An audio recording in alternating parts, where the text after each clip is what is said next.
Good afternoon, everyone. Allison Scoberg here, Consolidated Planning Group. We are excited to be here with you again today. And today we are going to be talking about residential options across the state of Texas.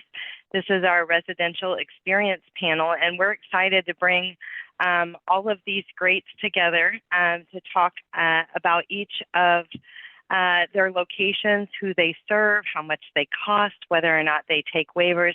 We consider this webinar kind of like a speed dating for residential for individuals with special needs. And the whole point of it is to just give you a little bit of a taste of each one of their locations and who they serve. And so that way you can kind of make your list and identify the ones that you would like to go deeper with, visit their website, maybe take a tour, what have you. When it comes to, residential, who cares for our loved ones when we're gone? And sometimes it's not when we're gone. It's sometimes it's because we want our loved ones to have some autonomy away from us and their own life and their own things that they're doing and feeling proud and happy about.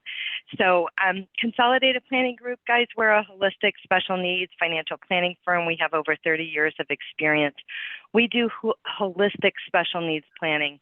When we have a loved one that has care needs for the rest of their life, not just the rest of ours, it's almost like a third retirement bucket.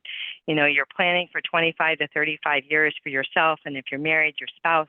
And then if we have a loved one with a disability that has additional care needs, or sometimes a lot of our families have more than one loved one with a disability, careful planning really goes into play. So people come to us because they want to know, how much do I need to fund the special needs trust?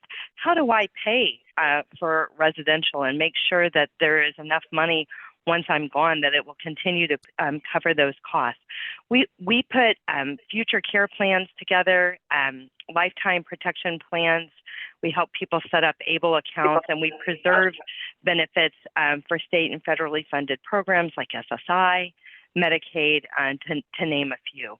So we can definitely help you on that. So if you have questions on things like that, at the end, everybody's contact information is in all of the slides. Today's webinar is being recorded, so you're going to get a link to the recording and a copy of the slides. We are in webinar mode today, and what that means is that we can't see you or hear you, but we know you're here and we're glad you're here. We invite you to put your questions in the chat box.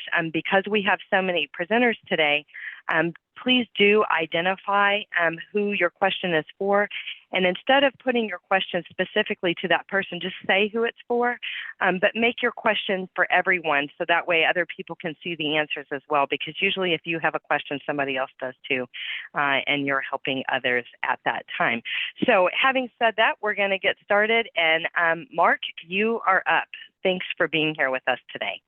Sure. Thanks, Allison. So 5 to 7 minutes, I can do that. So we do two things, primarily at LTO Ventures, but I think before I even begin that, the really most important job I have is I'm the father of 2 significantly developmentally disabled adult daughters. So what we do is both personal and professional for me. So really 3 things that we do. So first and foremost, we are building our own community in the hill country of Texas. We call it Autumn Hills Village. It most likely will be in Kendall County. It's what I describe as a live, work, play community. So it will combine it will combine residences with a community inclusion center and also a micro enterprise center. We're targeting 100 adults, roughly 100 adults with and without IDD. So another term for that is neurodiverse. The majority of those residents would be adults with IDD, but we do believe in non-disabled intentional neighbors living with our folks. We are a little different than most projects in that we are a for sale community. The homes will be for sale, 1, 2, and 3 bedroom homes. There will be some lease options among those, because if you're a family that purchases, say, a 3-bedroom home, you're going to have a couple of extra bedrooms, most likely. And we believe that creates some income property opportunities for you. We absolutely intend to be Medicaid HCBS waiver eligible, HCS and class in particular. And last year we were successful, along with some of the folks on this call today, in getting the regulations changed in Texas to remove the barriers to using waivers in intentional communities. And again, we're shooting for about 2028 to open.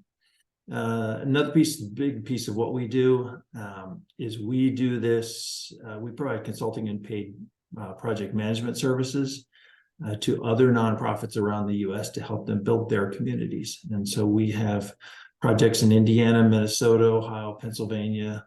We're picking up a new one in Texas. And we're in 2, soon to be 3 places in Wisconsin. And the third thing we do is advocacy. So we try to represent and create the opportunities for adults with IDD to live, work, and play in the manner of their choosing. And we do that at a local, state, and federal level. So there you go. Oh, let's see, what other things? I think I addressed all your questions, Allison. Well, Mark, one of the things that comes up in my practice a lot is we have families that want to create intentional communities on their own. And so I know you talked about the paid consulting and project management services. And so if you have families or a couple of families that want to come together to create something, do you do that type of consulting as well? Oh, absolutely. We may not.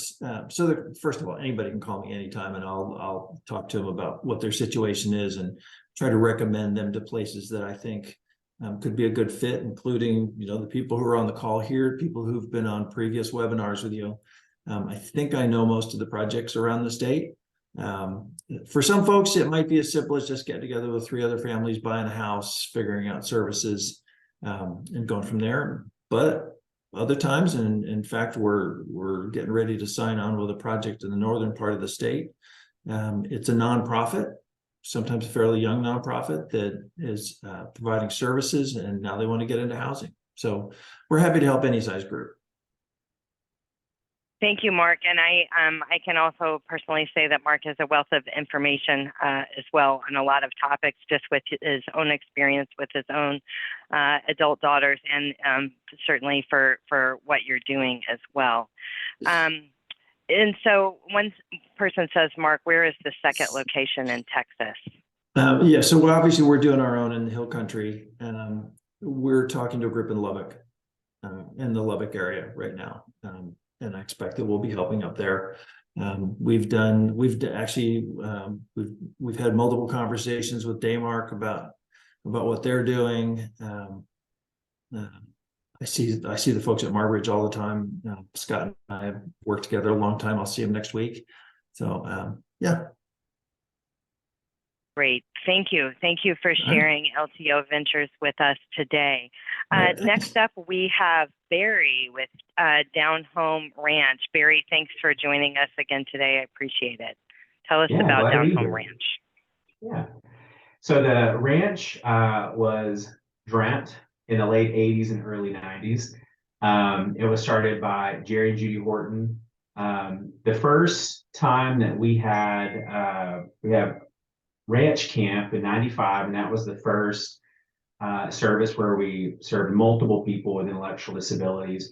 And ranch camp grew. Our residential program started in the early 2000s. We had a private pay program, and then shortly after that, we started supporting people in an ICF, the Intermediate Care Facility, and that is a Medicaid funded program.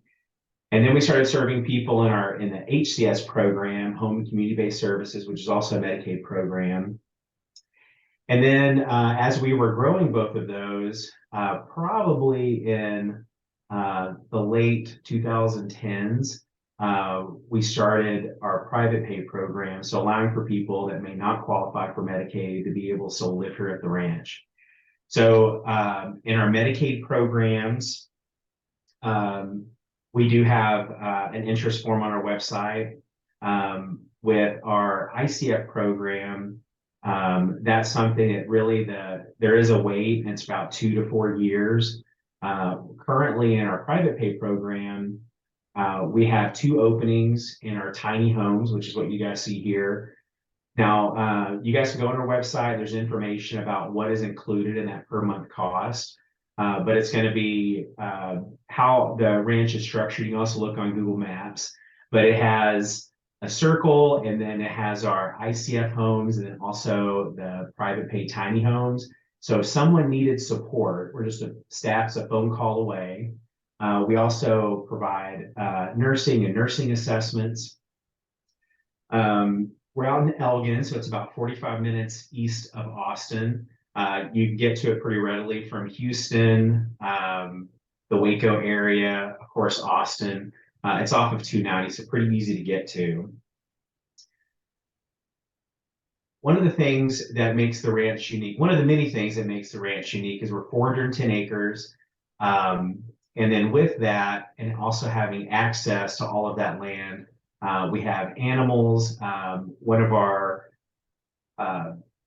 programs that we do through our vocational program, it's horticulture. We call it enterprise, which includes not only producing 13,000 poinsettias, which the residents are actively a part of, but also we have a flock of about 150 chickens where we do chicken eggs.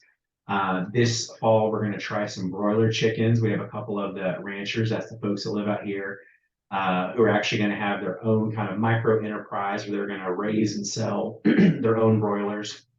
And there's a people with a range of support needs that take part in that. And then here on the ranch too, we do day programs. So part of HCS, if you guys are familiar with that, is that we have the service called ISS, or Individualized Skills and Socialization, which is old day program or day habilitation. We do that on site. We do a ton of things here on the ranch, but also off the ranch. We do have the waiver, and that's the HCS program. Any questions you guys have, you can put them in the chat. More than happy to answer those for you. And if you guys want to come out, just send a message. You have my contact info there, and then we'll get you set up for it. Any questions I need to cover in addition to that, Allison? One of the things I want you to just talk to us briefly about is the ICF, because a lot of times the ICF, the intermediate care facility, people don't always know that that exists and what that entails. Isn't there something to, like, if they qualify for an ICF spot, that basically they keep $60 of their SSI or their Social Security benefits or what have you, and then the rest goes towards paying for your facility? Just tell them a little bit about how that goes. I'm foggy on that. I want to be clear. Yeah, so just a high level, and this is not just at Down Home Ranch, it's going to be across the state. So you can actually go on to the HHSC website and you can actually look up openings across Texas. And for people that qualify for ICF, kind of the foundation of that is that if a person has an intellectual disability, so that's an IQ score of 69 or below, but there's also called a related condition, and there's a list of these. It can range from having autism to certain type of like seizure disorders. I mean, there's many that qualify for ICF. And this is where if a person has benefits, then that's accurate. So whenever a person comes into ICF, they keep what's called P&A. So it's a personal needs allowance. It's $60. It may go up over this next year a little bit, but then the difference of that is paid for by benefits, SSI, SSDI, and then the difference of it is paid for by the state.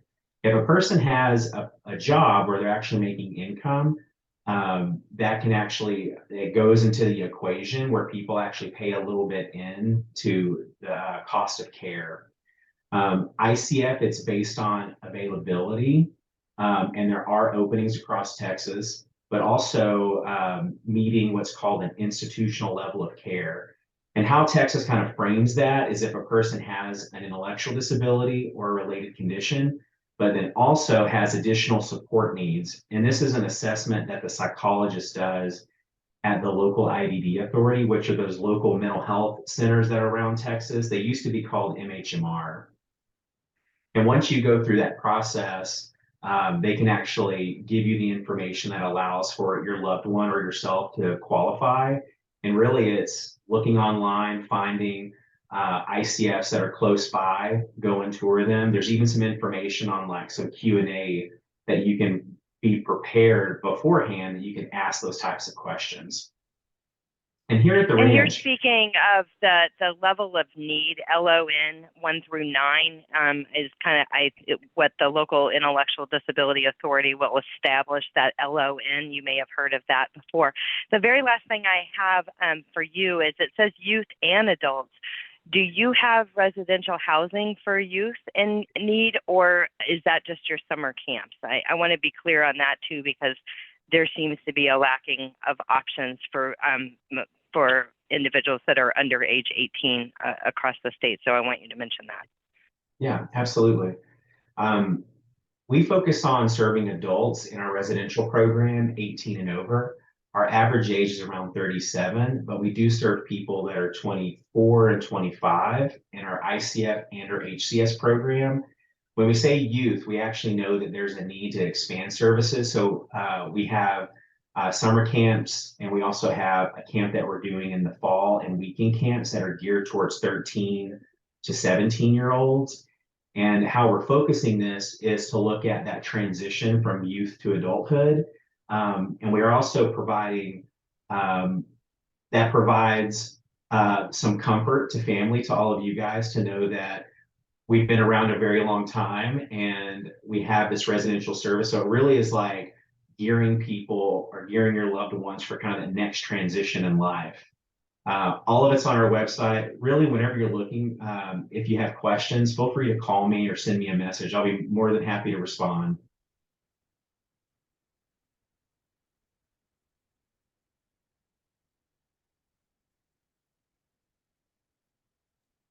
You're muted, Allison. I do that at least once a day. Is there a way to shelter the income for these ICF homes? Many of these individuals make so little to begin with. Was wondering if that's a possibility. I'll let you guys add to the chat box, but here's what I know is basically no, there's no way of really sheltering the income. A person can get paid and then their income could move to a first party special needs trust or to an ABLE account, but it's still going to count. So the only ways that I've seen this happen is where, you know, basically the individual really isn't getting paid. Maybe they're working in a family business. But if you guys have other ideas that are legal and legitimate, we can do this. Put those in the chat box. But we get that all the time. Or could I just have my paycheck go direct deposit to an ABLE account? We get that question a lot, and the answer is no. It cannot go direct deposit to an ABLE account and thereby not be counted. It's going to be counted. So again, anybody that has any other comment on that, put that in the chat box. Thank you, Barry, for going over that with us. Thanks for being here today. Next up, we have Joy with Daymark Living. Welcome, Joy. We're glad you're here. Tell us all about Daymark.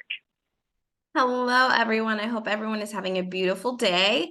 I am Joy with Daymark Living. We're in Waxahachie, which is 25 minutes south of or outside of downtown Dallas, so we're not far. We are a campus that focuses on adults with special needs. They have to have a special needs diagnosis to live at Daymark.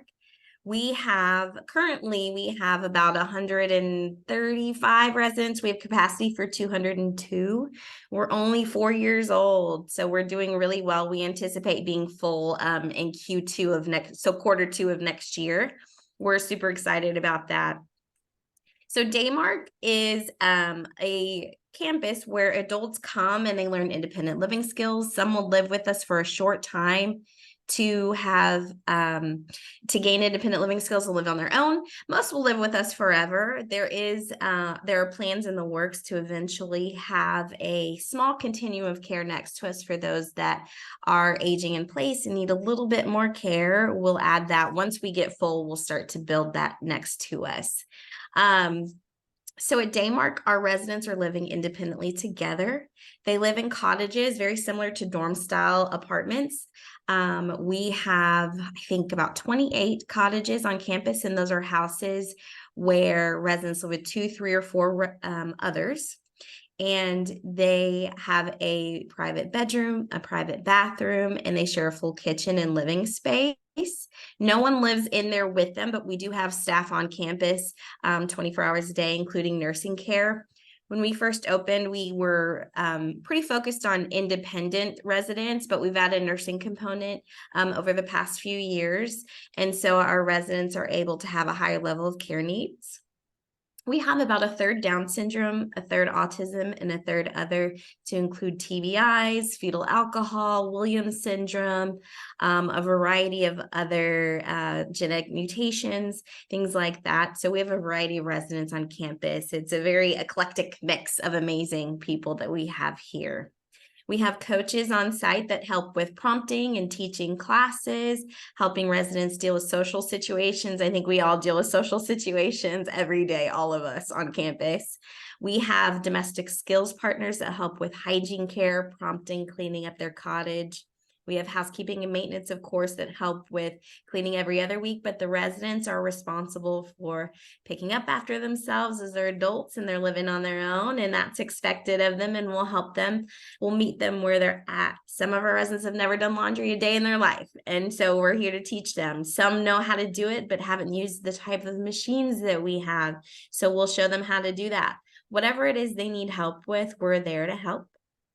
We also do medication management for those who might not be able to take meds on their own, and our nurses will handle that. We do not accept waivers. We have an all-inclusive rate of $4,500 a month this year.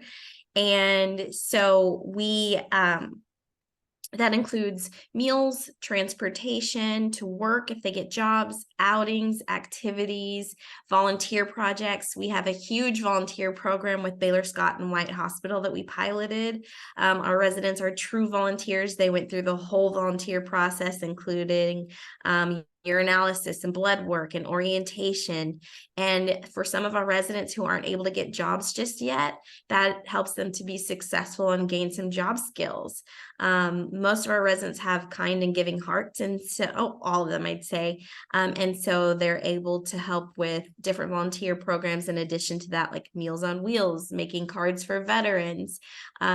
We work with police departments all over the state and help them to train their officers in how to interact with those with special needs. They're always constantly touring on campus and then engaging with our residents at our weekly social hour.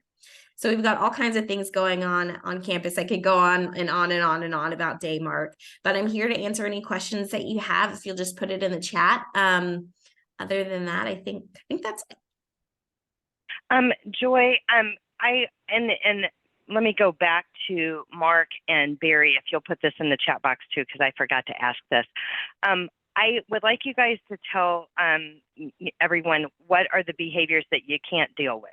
Like, so if someone isn't independent in the bathroom, or if someone is aggressive, if there are a few behaviors that it's a no-go for your location, could you let families know that? Because, you know, a lot of our families are dealing with some behaviors, and we have, you know, some shortcomings. So we need to know that for everyone that's here today. So if you'll put that out there, tell us about that for you, Joy. Okay. I want to answer this question real quick. June, as I said earlier, we do not accept HCS waivers. I think we've talked about this before. We do not accept HCS. They can keep their HCS and use it for outside services, but they cannot use it towards payment at Daymark. As far as behaviors, so something medically that would not allow someone to live at Daymark under our license is that they cannot self-evacuate. So if we have an emergency, we have a fire or something else, and they're not able to get out on their own with prompting, most of our residents would need prompting, then they would not be appropriate to live at Daymark under our licensing. But if we say, hey, it's time to go, and then they can, you know, either get into their wheelchair, use their walker, self-transfer, those kind of things would be what would prevent that. As far as aggressive behaviors, you know, occasionally a resident will get upset and hit a wall or yell or something like that, and that's okay, as long as you're not putting other residents in dangers. In danger. We do have a system. So if someone is disruptive, they get citations and then restrictions. If they don't do well and they're not responding to our restrictions, then we'll send them home for a reset for a couple weeks, and we'll suggest that families work with them on certain things. We've had some residents who had outrageous behaviors, and then they've gone home for reset or med regulation, and they can come back. But if they're putting other residents in danger, then that is something we have to really take a hard look at. Perfect. And then is it on the radar for Daymark Living to be able to accept the HCS waiver for payment in the future? No. So if HCS were to come in, or any government services were to come in, it would change the entire structure of our program, unless the government is willing to change, and how they do things. It would change who Daymark is. So unfortunately, we're not seeing that in the future. And so, and just last thing here on the you had talked about other services. So are you talking about the various therapies or other things like they may have with the waiver? So those therapies and such could come in and do that. They just wouldn't be covering the cost of Daymark, is basically what you're saying. Yeah, so personal care, if they needed extra care services, PTOT, assistance with extra ADLs with therapy. Some of our residents run errands. They have a personal caregiver that comes in and runs errands with them. Things like that, but not actual Daymark services.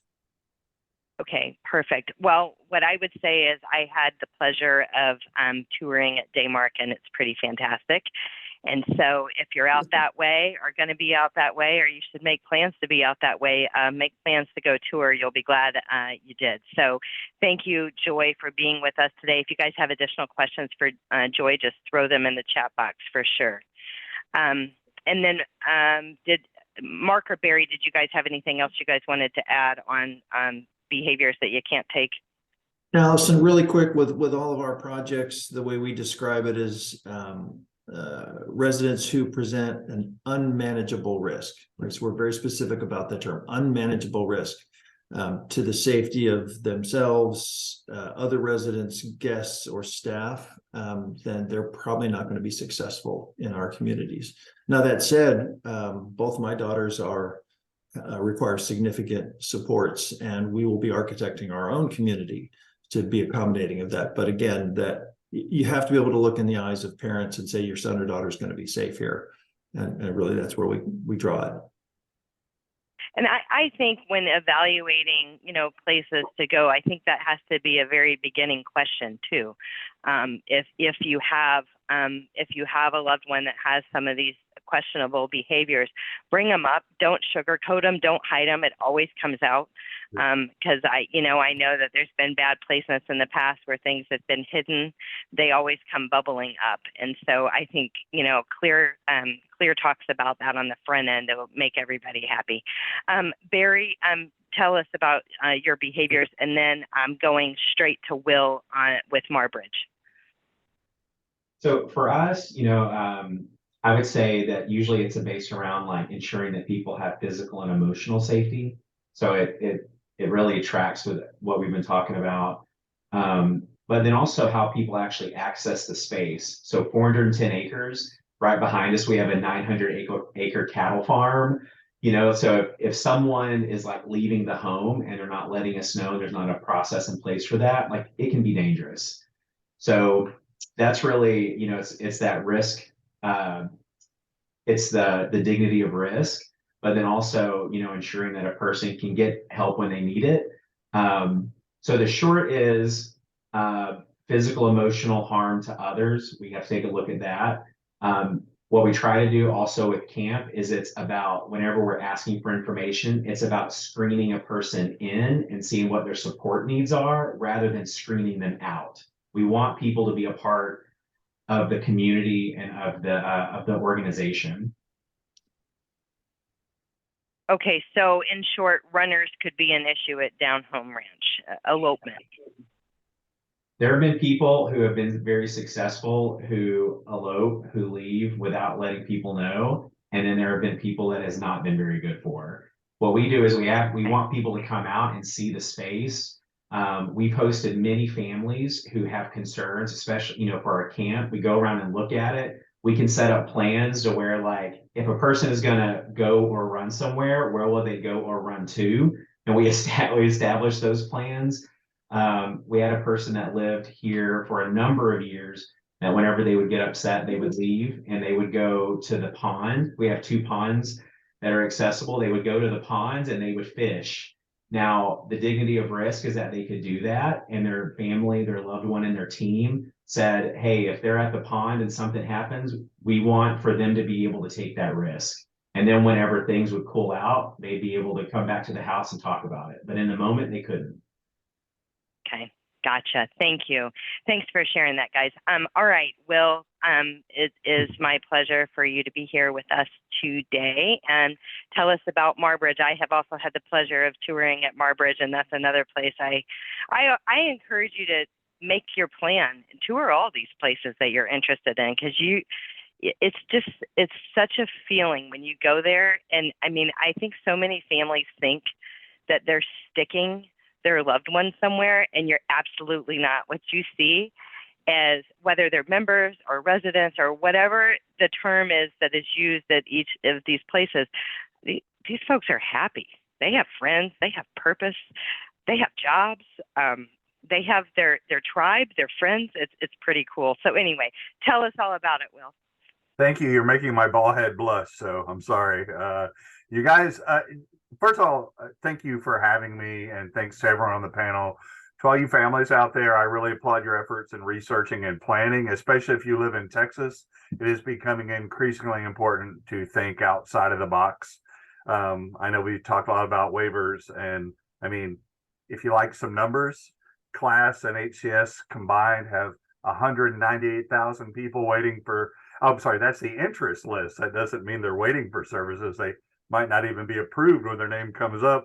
But in this last session, only 542 slots were allotted for HCS and only 381 for class. So that's not a sustainable thing. And it's unfortunate those folks that are so deserving of care, our great state isn't trying to support them like we are. So anyway, I'm not going to preach on that, but all the more reason, call your legislative and congressperson and advocate for your loved one. But that being said, I do applaud you for being here, and thank you. I'm with Marbridge. We've been here 70 years, and we're a residential training and education program for adults with intellectual differences and cognitive challenges. What we do is provide a whole new life and peace of mind for those that we serve. I'll kind of go with the who, what, when, what, where, and all that for quickly, and then I'll get into our levels of care that we have. We serve those with Down syndrome, Williams syndrome, autism, traumatic brain injury, cerebral palsy, a wide range of IDD and developmental delay. We also, what we do is residential care in 3 different levels of care. We have 2 assisted living communities, and we are one of like 3 places in the United States that has a skilled nursing care facility as well, designed for those with developmental disabilities. We're in Austin on a 200-acre campus. We're about 15 minutes from downtown and about 15-20 minutes from the airport. We're on the side between, on your way to San Marcos, with Kyle and Buda growing up around us. I've been here 23 years. When I started here and drove out here for an interview, I was like, where in the hell am I going? Why am I doing this? And now there's so much community around us, our residents, and, to pull from staff, but also residents to stay inclusive in the community and enjoy everything like we do. It's great. We've been here since 1953. So we had our 70th anniversary. We were started by mother and father for their son. When I started here, the Bridges were in their 90s. Marjorie Bridges is the mom. So Marbridge, because if mama ain't happy, ain't nobody happy. And then we have their son, and they've since passed, and they're out here buried on our property, making sure we don't screw it up for the next 70 years. Our tuition and how much is currently $4,100, and that covers room and board, meals, staffing, services. The only costs outside of that would be for if there's any medical costs, like deductibles or copays not covered by your insurance carrier. And then for personal spending, and some of our activities do have costs, but families get an annual activity letter where they can budget and plan accordingly for activities they'd like their loved ones to participate in. Now, the skilled nursing care program, we're talking about level of need earlier, so that we are private pay there, which obviously skilled nursing care can be pretty cost prohibitive if you're looking long term. So we do work with the long-term care Medicaid. So if a resident has community-based Medicaid, they would do what is called a pass-R screening in their county to see if they have the medical necessity for nursing care, and then that can transition to long-term care Medicaid, where then Medicaid would fund the stay here at the nursing care level. So I do want to bring that up. That's great for those aging in place. We can help them maybe to qualify for that down the road if they need more nursing care. HCS currently doesn't apply to us since we are a licensed assisted living and an intentional community. Again, I would continue to advocate and fight. I've heard some families come up with some pretty creative ways to try to use their benefits and services. Mark was saying earlier, I know he knows our president, Scott McAvoy, and our vice president, Marcus. They do a lot with Council of Disabilities and really trying to advocate. Even though we're here in Austin, we go to the Capitol and try to do what we can to see positive change that will benefit all. Availability, we currently have very limited availability at the ranch. We have 1 male bed. At the village, we have 3 male beds, and even if we do have a waiting list, the average wait is about 6 to 12 months, I would say, for our assisted living communities. At the villa, since it's more long term, we have a waiting list of about 28 or 30 families, and we have an opening about every 9 to 12 months. So if anything I talk about today sounds interesting, please come check us out, get to know us, ask your questions so we can see if it might be a good fit. The ranch level, I'm sorry, I'm going to talk about levels of care real fast, and then I'll cut it off. The first level of assisted living we have is the ranch level. It's a cottage, it's a dorm or lodge setting. Residents there are at least 18 years of age. They might, we have staff in the dorm and lodge with them that are giving prompts and reminders. They're independent in their bathing, grooming, dressing, toileting, but they might need, hey, you wore that short yesterday. Let's put on a clean one. You shaved this side of your face, but not the other. Let's help you with that. Not trying to take the place of family, but we want to provide that support and guidance to help them reach their potential, whatever that might be. And so the village is the next level of assisted living, and those residents have a higher level of accountability and responsibility. I want to be clear, I've never said diagnosis or IQ. We know you have an intellectual difference, but you can have Down syndrome or autism, but be very different in your levels of accountability and responsibility. So at the village, it's more of a neighborhood of houses, and the residents do their own laundry and participate in their housekeeping skills. And a lot of them work off campus in the Austin community. We do have residents that work on campus as well. At the villa, the skilled nursing care level, that's like, it's not your grandmother's nursing home by any means, because it's a very young and active population, but it has LVNs, RNs, CNAs, med aids. It's a very unique setting. My background was long-term care administration, and I can tell you that when you go into a nursing home like this, it's so fun. It's not the bricks and the mortar. It's really the residents that are there and the care staff to support them. We also have a summer camp, ages 16 and up, which is a great way for people to get to know us, and we get to know them to see if we might be a future transitional opportunity for their loved one. And the criteria for our camp is very similar to that of the ranch and the village. And just some other random things, and then I'll open it for questions if anyone has any. We have 24-hour wake staff supervision. Speech, physical therapy, and occupational therapies are available. in-house at the skilled nursing care facility, but also you can be assessed if you live at either of our assisted living communities. We have a medical director, drivers, vehicles, dietary staff, housekeeping, laundry. We do Special Olympics. We have training and education opportunities and employment on and off campus. So if you're at the ranch in the village, you're going to have your own individual schedule of interest, base your interests, your goals, areas for improvement, hobbies. So, I might have fishing and music and Special Olympics basketball one day, and the next day I might have cardio, cooking, and money management. Everyone has their own schedule. We do spring, summer, and fall semester, very much like a college campus kind of environment thing. So your residents will be active during the day and have opportunities for learning. And again, some of our older residents get naps scheduled, which I keep advocating for our staff, but I don't get that yet. But outside of that, I know it's a lot of information. So if you have any questions or anything and want to come check us out, I'm happy to help. You did say about behaviors. I love that, the unmanageable risk thing. It's so important that we're not disruptive to those we serve. And for those, I want to be transparent, honest with folks. I want it to be a safe and fun experience for all.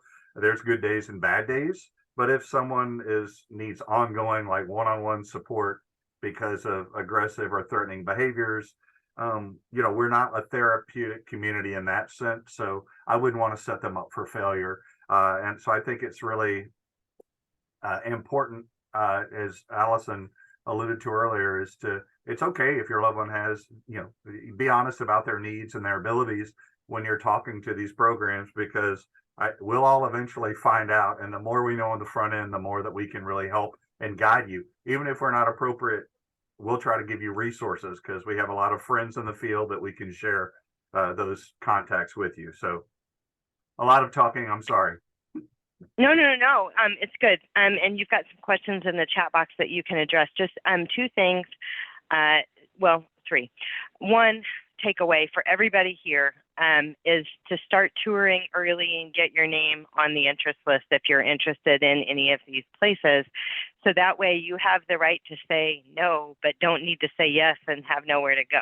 Okay.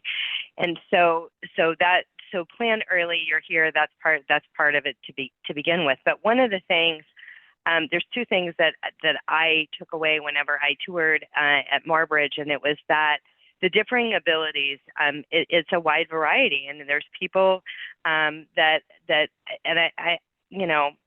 have the ability to work a job, and they might go to the community, they might take public transportation and work a job. There are other people there that are not working at all or working on the Marbridge campus. And so I think that that's cool.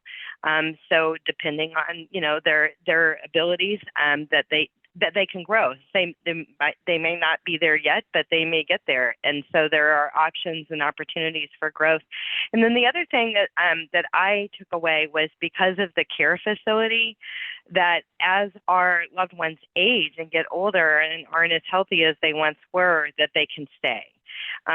Because a lot of our loved ones, the change, and it's not just people with disabilities, people in general don't like change, right? So, you take a loved one whose parents are now deceased, and now they're getting sick, and now what they've always known changes, like the rug's pulled out from under them. It's not always pretty. So I like that the escalation of care is available there. Thank you for sharing, and just look at that chat box for us on that. And then this is, again, as he mentioned, it is private pay. It's not on the radar to be HCS at this point, but it is private pay. And I know we do a lot of analysis for a lot of these places of, where are we financially? Can we afford this? Can we afford this short-term, long-term? What does that look like? And if you guys need help with that, we can definitely help with that. Thank you, Will, for being here with us today. Next up, we have Leslie with Southwind Fields. This is a cool place and a kind of a different spin on things. So Leslie, tell us about Southwind Fields. See, it wasn't just me. You're on mute.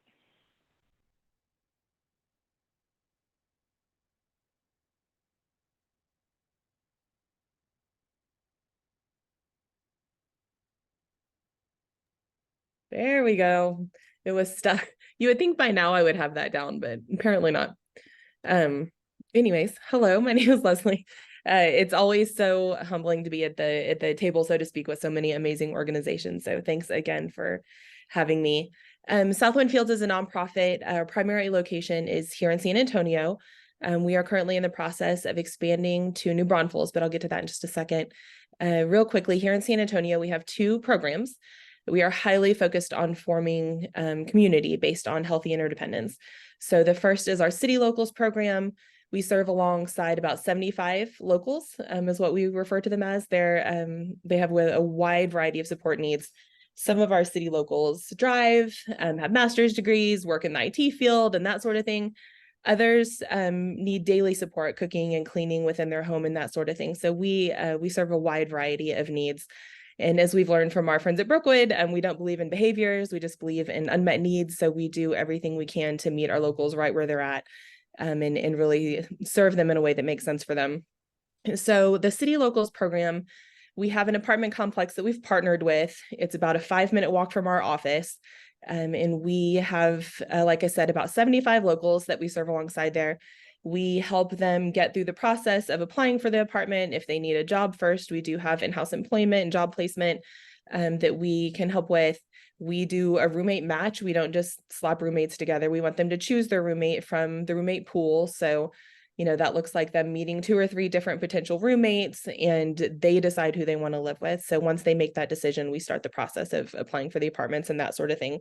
The apartments do not belong to us. They're just standard community apartments. So they're living alongside just neighbors it's a community within the community, so to speak. But because there are so many people down there, every time they step outside the door, they're going to see somebody that they know.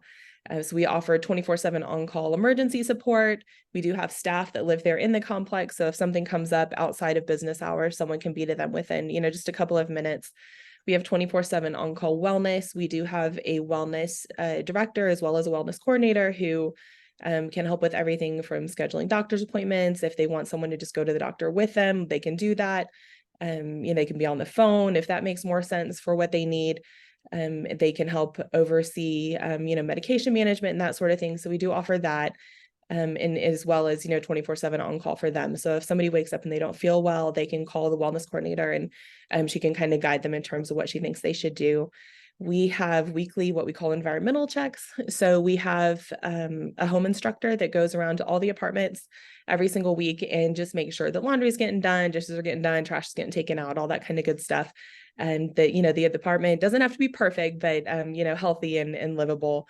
And then let's see, we also have an advisor. All of our locals have to come see their advisor, depending on what they need, either once a week or every other week. And she's going to do basic kind of case management stuff. So that, in terms of, setting a budget, helping to manage SSI, all that kind of day-to-day stuff, they would go to their advisor for. So we're seeing them at least twice a week. We offer all kinds of events. We have movie night and game night. We have a pastor on our board who offers a worship night, which is totally optional, but that is something else that is available to them. We have just all sorts of things going on during the week. Like I said, we're heavily focused in community. So we really encourage them to not just do things that we're putting on, but also to do things with each other. So they have dinner with each other, they go to the movies together, just all the things that people do with their peers. So we really encourage that. We offer transportation training if they need that. We have financial management if they need that. Like I said, kind of whatever they need is what we're going to aim to do. So that's our city local program. Our other program here in San Antonio is what we call the Local Society. So this is essentially a day program. It's Monday through Thursday, and we use this as an opportunity, not just as a day program for people who still live at home, but also for people who may be working towards wanting to be a city local. They can come to our local society for as long as they need to kind of keep building those skills and working on moving in the direction of having their own apartment. So, our home instructor for the city locals will help to maintain that level of independent skills. So cooking and cleaning, organizing, she teaches classes on all that stuff, but we're doing that as well in the local society. So they can come and build those skills. We do everything from cooking classes to laundry classes to all that kind of stuff, but we also have a lot of fun. So we do art and all kinds of exercises and all kinds of fun things that they can do at the local society as well. So those are our two options here in San Antonio. We are building an all-inclusive tiny home community in New Braunfels. So that's kind of our big project that's coming up. And we're right in the middle of establishing a city local program in New Braunfels as well. So that will be an option for people headed up that direction between like San Antonio headed up towards Austin. So that's an option there as well. And I think that's everything. So when you kind of think about your residents, because I mean, obviously the price of $350 to $475 a month rent, I'm assuming that they sign a lease. That was in the chat box. You know, that price is a little shocking of how cheap it is. So I guess tell us why. Why is that cheap? And do you have openings? Like, what is the timeline? And then, like, tell us. I know that it's a broad range, but I'm thinking about, like, you know, who are your residents? Is this someone who is maybe on the high functioning autism spectrum? Maybe they're ADHD. Maybe, I mean, who are you predominantly serving? And I know maybe that's a wrong question, but I think we need to give a clearer answer, because if these are apartments and there's 2 to 3 people to the apartment, and there's the staff that lives on campus but not in the apartment, I think we need to understand that so we're clear. Sure. So the apartments do not belong to us. I did see that in the chat, that they're just normal community apartments. So the leases are in our locals' names. We serve people who, I would say about half of our locals are probably on the autism spectrum. Some of them, like I said, are quite high functioning. For lack of a better term, they are very independent and drive and do all sorts of things that they don't need a lot of support for. We have some locals, however, who do need daily support in their apartments. So we serve a wide variety of people. Our baseline kind of is determining if someone's gonna maybe take off and not let not let anyone know if they are, if they have suicidal ideation, or maybe are their mental health might supersede their IDD diagnosis or something like that. We're going to kind of look at whether or not we can keep them safe. And really that's our big thing. We just want to make sure that they're going to be able to be in their apartments and be safe whenever no one's there. So we do have staff in the apartment complex. There's not staff in the apartments. They're all 2-bedroom, 2-bath. So everyone has their own bedroom and bathroom, but the staff is kind of sprinkled throughout, so they can be to any of the apartments in a matter of just a couple of minutes, but no one's actually in the apartments themselves. As far as the fees go, so our monthly tuition is $350 a month, and that covers all of our services. And then the rent for the apartment is $475 to $520 a month per person. So the cost of the apartment is split in half, which creates that $475 to $520. So typically, if a local has an income of around $1,000 a month, that's going to meet their needs in terms of paying their bills, and then everything above that would be spending money and that sort of thing. I'm trying to think what else you asked. I see in the chat tours. Absolutely, yeah, we do lots of tours. We just ask that you set up an appointment. Don't just drop by because you may be waiting a while, but yeah, just if you just want to reach out and set an appointment, we're happy to do tours. We can meet on Zoom to do info sessions and that kind of stuff. We do have an interview process and that sort of thing to enter the program. Someone asked if we're faith-based. We are faith-based, and basically what that means is that our core values are set on what we would consider to be Christian principles, but that's not something that we force on anybody. We have lots of locals from all different faiths and that sort of thing. So that's not anything that we push on anybody. It's just kind of where our foundation lies. So I think that was your question, Allison. So I know you guys have a website. I've checked it out. I haven't got the opportunity to tour yet, and I definitely want to do that. Yeah. So thank you, Leslie, for being here with us today. I think this is another, I think it's just a cool option for some of our kids that aren't quite there yet, but we see the writing on the wall that they're going to be, but they are ready to get out. This is good. So I love that. So thank you for that. And then also just check the chat box for any additional questions that they have, Leslie. Next, we have Jessica with the Village Centers. Thank you, Jessica, for being here with us today. Talk to us about the Village Centers. Hi, thank you for having me. We're delighted to be here as a part of this group. So the Village Centers, we are located in the Houston metropolitan area, specifically in Kingwood, or what is known as the Lake Houston region, so Northeast Houston. Most of our clients come from that area. We have a number of different programs and services. So we started with the day programming and have transitioned over to the ISS programming that was referenced earlier, and do a number of activities, community outings, just keep a full schedule of engaging, learning, and inclusive opportunities for those participants. We serve about 150 individuals through that program. We do require the intellectual or developmental disability diagnosis, and we are serving all adults, so that it really ranges from early 20s onwards to we have some clients in their 60s and up. For the residential, we have a few different options. We are an HCS provider as well. So we have right now 2 group homes for our HCS clients, and that is a program we hope to grow in the future. So small group homes in the Kingwood community. We have an assisted living facility, which is the one pictured on the slide. We do have a limited number of beds available for Medicaid recipients, specifically funded through AmeriGroup insurance. Those are all full at this time. We have a couple of openings for private pay, which ranges from $3,600 to $4,000 a month for those, or $5,000 for a private room. All of our facilities are located right in the center of the Kingwood community, so very much accessible to businesses and medical appointments, and just really pride ourselves on keeping our clients connected and interacting with the community, which we see as an asset to our location and what we're able to provide. And then lastly, we help to found some HUD Section 8 apartments, which are for independent living, but specifically for individuals with disabilities. And those actually, it kind of spun off into its own 501c3, but we still are very connected and partner with them. And many of our day program and vocational clients reside there.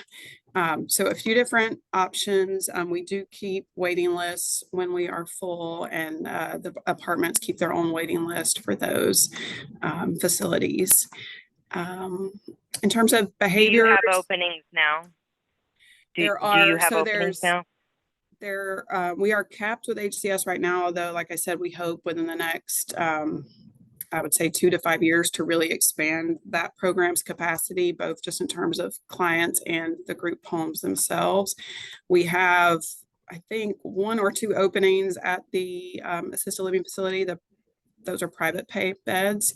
They probably will fill quickly, but it's because there's 14 spaces in that facility. So they're open with no real consistency or cycle. So it's really just a matter of timing, and if you're the right fit at that point in time. We take a certain number of female and males, and really take into consideration, is the individual going to be a good fit within the home, given the rest of the residents there.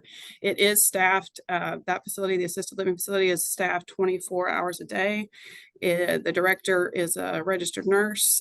We have several clients there who do have more advanced medical needs, and we try to support those. And I should say in our day program as well, we accept clients who have a higher level of personal care needs, which also is a bit of a unique feature. So we do provide some assistance with toileting and feeding, medications, all those sorts of things. And then the apartments are full, and that really, like I said, is managed separately, but they do have a waiting list, and we can help connect people and families with those. With the with all of our residential and our programs in general, we provide transportation, both to and from the day program, or for the residents, we provide to and from the day program, or to their places of employment, medical appointments, or religious services. On the weekends, we have a variety of community partnerships related to volunteering and vocational training that crosses all programs and services. So we try to be as comprehensive as possible to the individuals we're serving. And that's it in a nutshell. Is there anything I didn't cover? Thank you, Jessica. No, you did a great job kind of covering all of the different doors that you can walk through at the village centers. Guys, we we never ever go over, but we are going to go over today. We have one last presenter, and it's an important. So we've got Lauren Black with Reach Unlimited. So if you guys are planning, we'll be done in 5 minutes. But I want to make sure that Lauren has the time to go over Reach Unlimited. Thank you, Lauren, for being with us, and please take it away. Thanks, guys, for sticking on for 5 more minutes. Never our plan to go over. I apologize.